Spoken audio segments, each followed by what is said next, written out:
joke, but I don't think it's funny that so many people can't see or hear what's going on. I don't.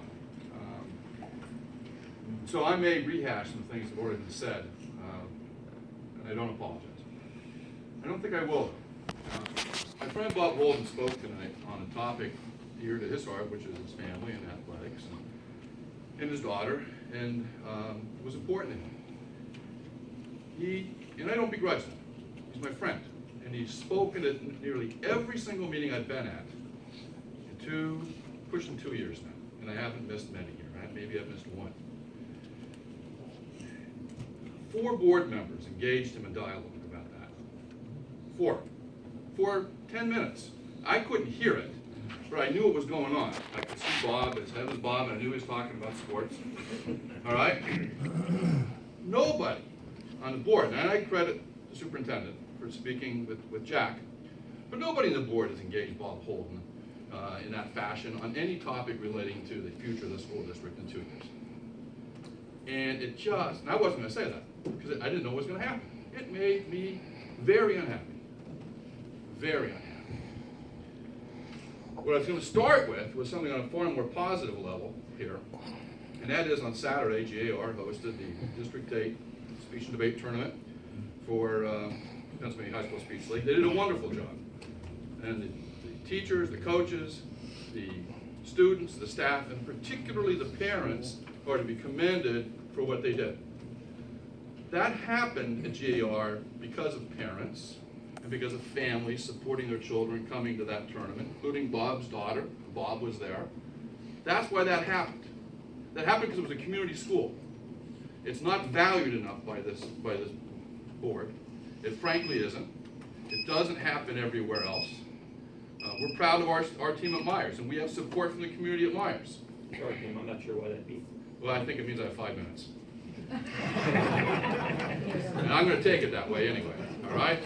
And I'm going to talk about the elephant in the room, because I certainly understand the position that the district is in dire financial straits, but it does not mean, the argument fails because there's no link, that the option the school district is pursuing with consolidation is preferable to keeping the 3 neighborhood schools. The elephant in the room is charter schools. Erie faced a similar problem several years ago, gave up one of their buildings, a charter came in, and now Erie pays $23 million a year to support that charter in a building that's as old as Myers, and it's just lovely for the charter school, all right? Charter schools are popular, not because they're big and shiny and serve 2,000 students in one spot up a mountain. They're popular because they are neighborhood oriented or focused on a smaller community.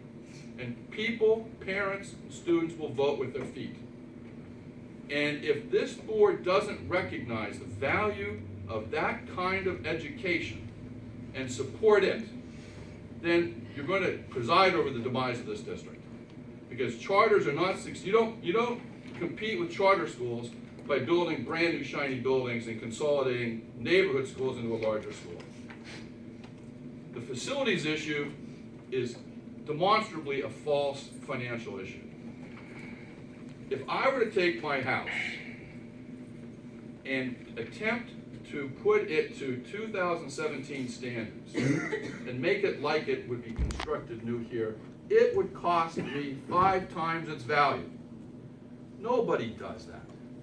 People paint, they fix roof leaks, they replace things that have to be replaced, they update heating systems, they add windows. They don't destroy what they have and start fresh. That is the fundamental problem that is confronting the district. I'll tell you what you can do. You give me the money you're allocating for the Plain Stadium to let me manage it, and you give me the money you haven't yet allocated for the demolition of Myers. Put it together, let me manage it. I will show you what could be done at Myers and GAR. I will show you what can be done. You have no plan right now not to use Myers. Myers is perfectly safe. I still have 3 minutes. Myers is perfectly safe. You plan to use it for 4 or 5 years. There is not an issue with that. Ditto with GAR. There are maintenance issues at both places. The only downside of being GAR on Saturday was the smell of the library. That wasn't pleasant, and I don't think the guests thought it was pleasant. But the fact of the matter is, that's how all of us steward our properties. And I need to hear whether the board values community-based education, values participation of citizens and parents in their schools. I don't think you do. I can still see a dozen people out of that room that are here to hear what's going on. You can't. That's critical. That's the most important thing. But as a practical matter, the charters are coming. If you allow this to happen, you will soon be in Erie's position, where Erie seriously considered, less than a year ago, closing all their public schools and paying the tuition for the Erie students at whatever school they could get into in the county. That's how close you are. That cannot happen. And the people at SOS are not interested in the stained glass at Myers. We're interested in seeing that that doesn't happen and that we keep 3 schools. Thank you. Can I speak? I need to speak to this, Attorney Warren. You said in the beginning of your beginning of your speech that there were board members here that weren't listening to Mr. Holden. Is that what you said? No, I said I wasn't listening. I could only see that he was talking about sports. Oh, okay, all right, that's all. Do you have any other complaints? No, I like Mr. Holden. I like Bob. Well, I do Holden. too. I do because okay. You That's what you want to talk to me about? No. That you thought I said the board members weren't listening to Bob Holden? No. That's what you took out of those 5 minutes? That's it. You're finished, Attorney Warren, you're finished. You know what? I'll go on social media and we'll see who's finished, because I read the social media too. Read it. I tried. Why don't you step up and read your most recent post? I stand behind every single post. So do I. Excellent, because I'll be out there and people will tell me about it later on, all right? Okay, I just want to. I've been gavelled out. I've been gavelled out at better places than this. Bye. Go ahead. We'll get some back to following Bruce for a while. That's always.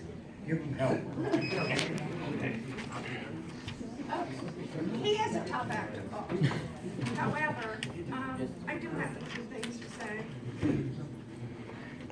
Like him, I was at GAR on Saturday. And like him, I walked in with parents from Abington Heights High School who looked around at GAR High School and said, "This is one of the most beautiful schools I have ever been in." And it was appreciated.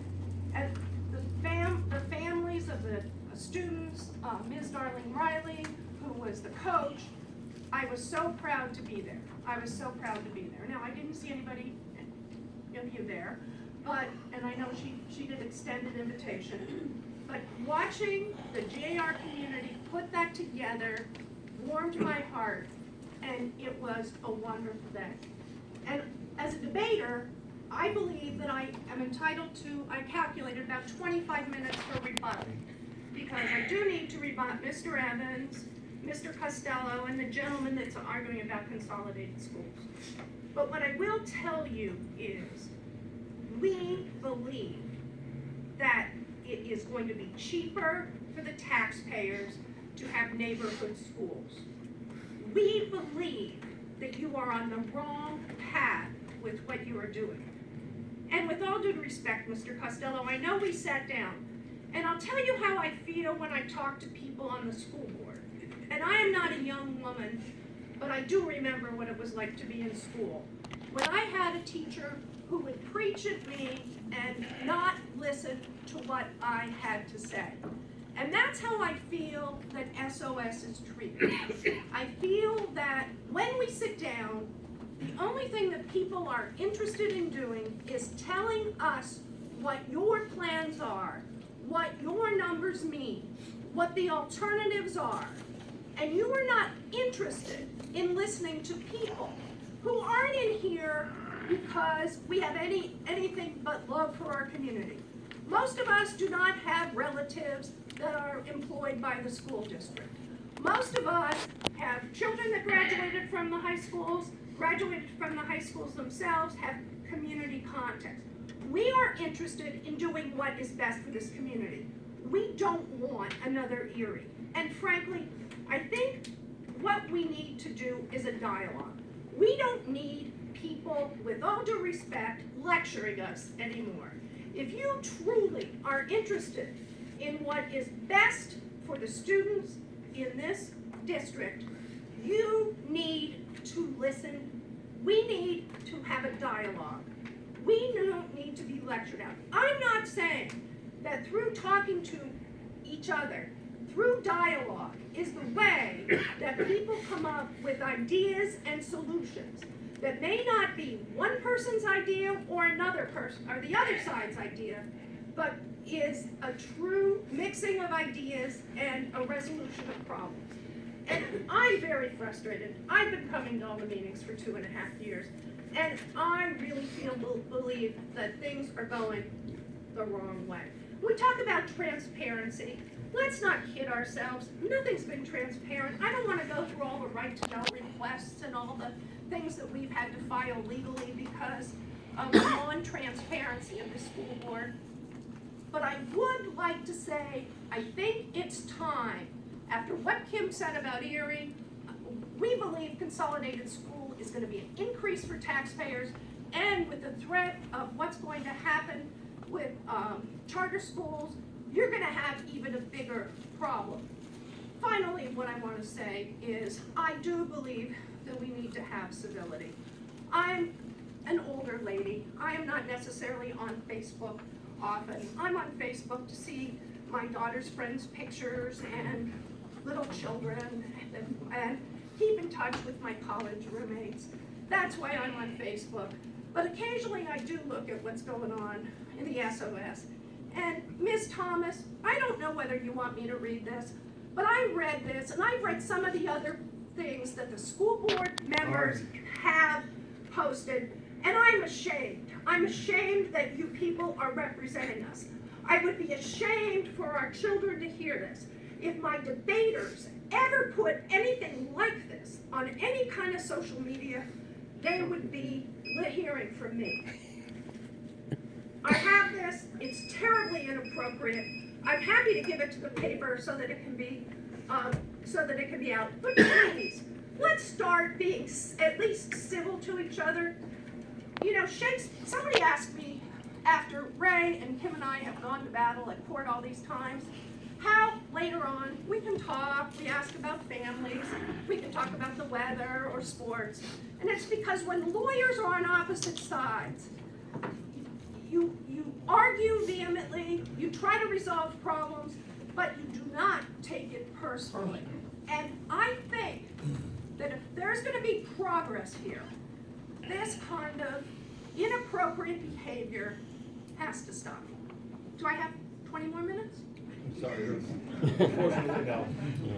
Mrs. Warren, I'd like to answer you, please. You can stay up there.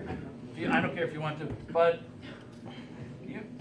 the problem here is you're talking about the dialogue, and I've been on the feasibility committee for 3 years ago. What your problem is, and what the rest of us problem is, when we come back with how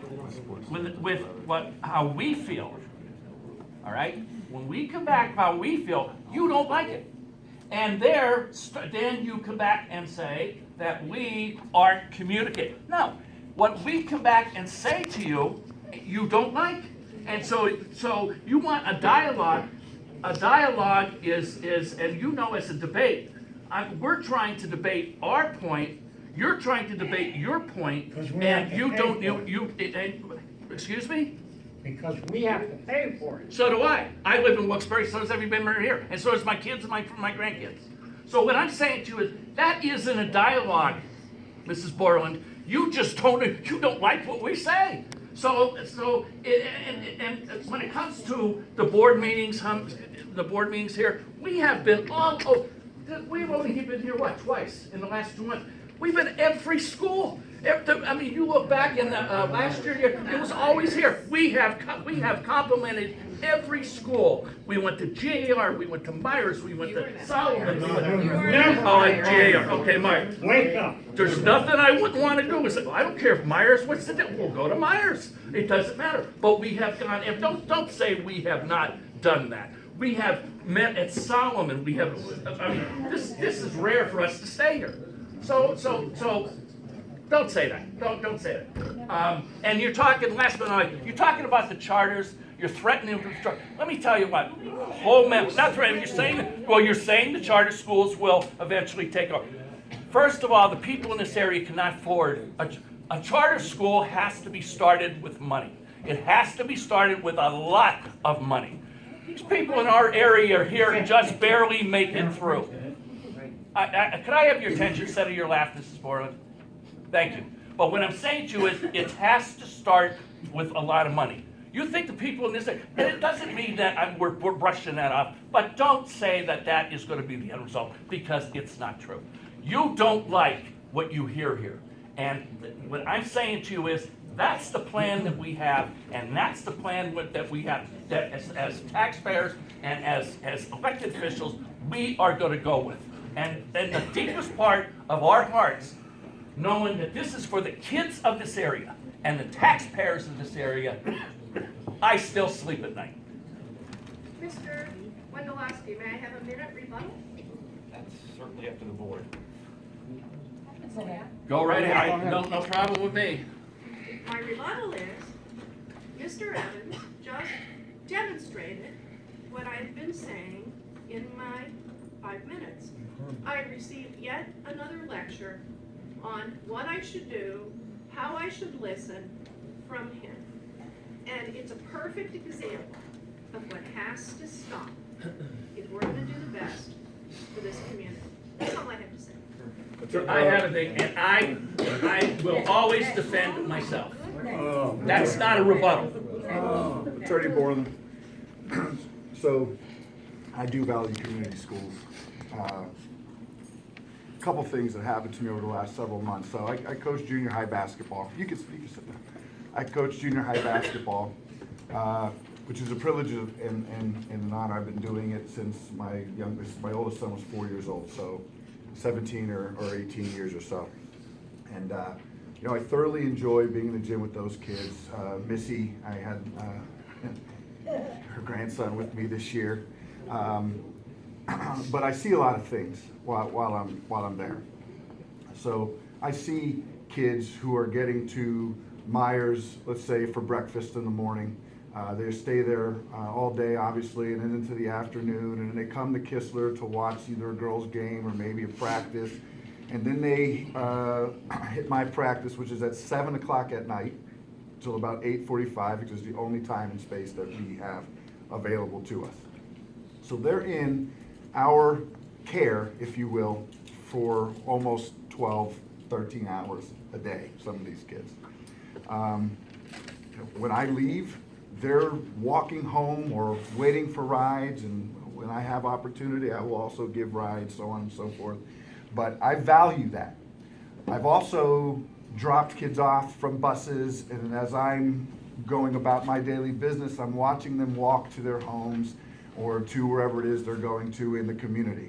I do realize that that is lost in a merger or in a consolidation. I've expressed that to the board. That's why I didn't vote for the merger. I've gone on and on and on with my concern about kids losing opportunities. And Mr. Pomanik mentioned something about what it costs in terms of finance as a taxpayer. I have an argument that it costs more to the society when you take those kinds of opportunities away as years go on and the future becomes a present.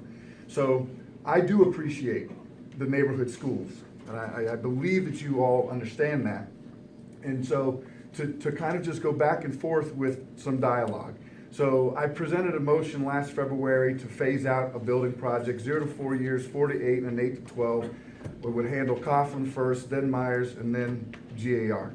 Dr. Shiewitz presented a very similar plan throughout the last year and a half or so. One thing that I guess, the one thing I had a hard time doing was putting the finances together for those projects. So there's estimates and guesses, perhaps, Coughlin, because of what the feasibility study said, might be 60 million. Perhaps Myers is around 70 million, and GAR's number to rehab was around 40 to 50, if my memory serves. Right. So when I saw that, I said, okay, maybe we could, if we can phase that out. I'm not sure how that works financially, but maybe there's a way possible to maintain the neighborhood schools. And then PFM comes in and presents what they present. And I'm unsure, if we can sustain that moving forward based on those numbers. So just in the spirit of dialogue, and if you don't mind, Madam President, in the spirit of dialogue, help me understand what you're seeing on your end, or how you're feeling on your end around those numbers. Well, I could be here for the next hour and a half, but to simply put it, we don't think your numbers are totally accurate. We do think there's more than one way to skin a cat, so to speak. We have a CPA who is on our board, Ron Wasnock, who's very, very bright, who's looked at some numbers. We have an architect. We believe that it is feasible, and we believe that you could get, and I hate to say this, but I think one of the problems is that all of the people who you have paid, or most of them, to do evaluations are ones that get constantly paid by the school board. I think it's a conflict of interest. I would want to have an independent look at GAR and Myers. I want to have a dialogue open whereby we can talk about what we see as the benefits and how we think it can be done on an economic level. Listen, I'm a taxpayer in Wilkes-Barre. I've lived in Wilkes-Barre my whole life except when I went away to school. My business is in Wilkes-Barre. I earn my wages in Wilkes-Barre. I know that our tax base is depleting. But I do think, and I do believe, because everything you said about your kids, I can say about our debate kids. We have kids that are economically deprived. You cannot bust them out of their neighborhood. You're gonna have tremendous dropouts because some of our debate kids could not go to tournaments because they're watching their siblings overnight because their parents are working. Our debate kids are working. When we started the program 20 years ago, our kids worked to get car insurance. Now they work to feed their families. You're dealing with different people, and if you start busing all these kids to a big school in Plains, you're gonna have even more problems. That's all we want to dialogue about. I'm a realistic person. I understand if we can't do it, if something happens and we're proven with everybody that, all the things that we can put together that we're wrong, that it's gonna increase taxes, that you can't sustain it, that you can't balance a budget. That's okay, we'll figure something out. But for God's sake, listen to us. Let us have a chance to, you have all your experts, why don't you spend a little bit to get the other side? So we can all go forward. And so we're not gonna all sit here, and God knows I'm not young, I don't know whether I'll be here 10 years from now. But that we look at it, we won't have a city that has tons of dropouts because they can't go from South Wilkes-Barre up to Plains because they're integral parts of their family. Or that we have a charter school in here in the Myers vacant building, and we've already had people who have said that they have interest in that. You have to understand that things could get worse. And I don't think the vision of this giant school on the hill is the solution. And I'm happy to sit down and really talk to people, not get lectured at, but really talk and have people listen to the people that we have, Dr. Shielitz, Dave Wilson, Ron Wasnock, the people that we have who are valuable people in our community who can help. That's my position. And I'm happy to talk to you, Sean, anytime. I know. Remember, for one thing, when we went to Brandywine, the ones that submitted the proposal, they saved $1 million in utility costs.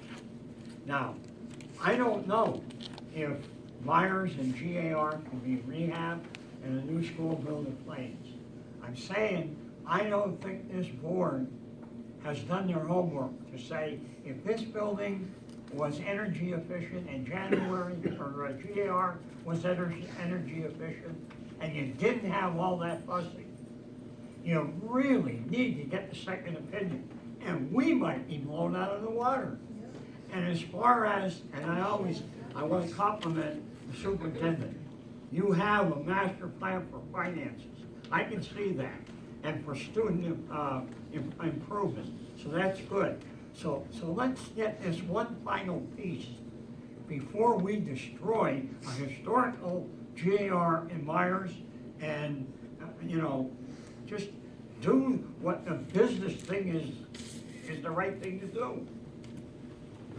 Our next Thank speaker you. is Lois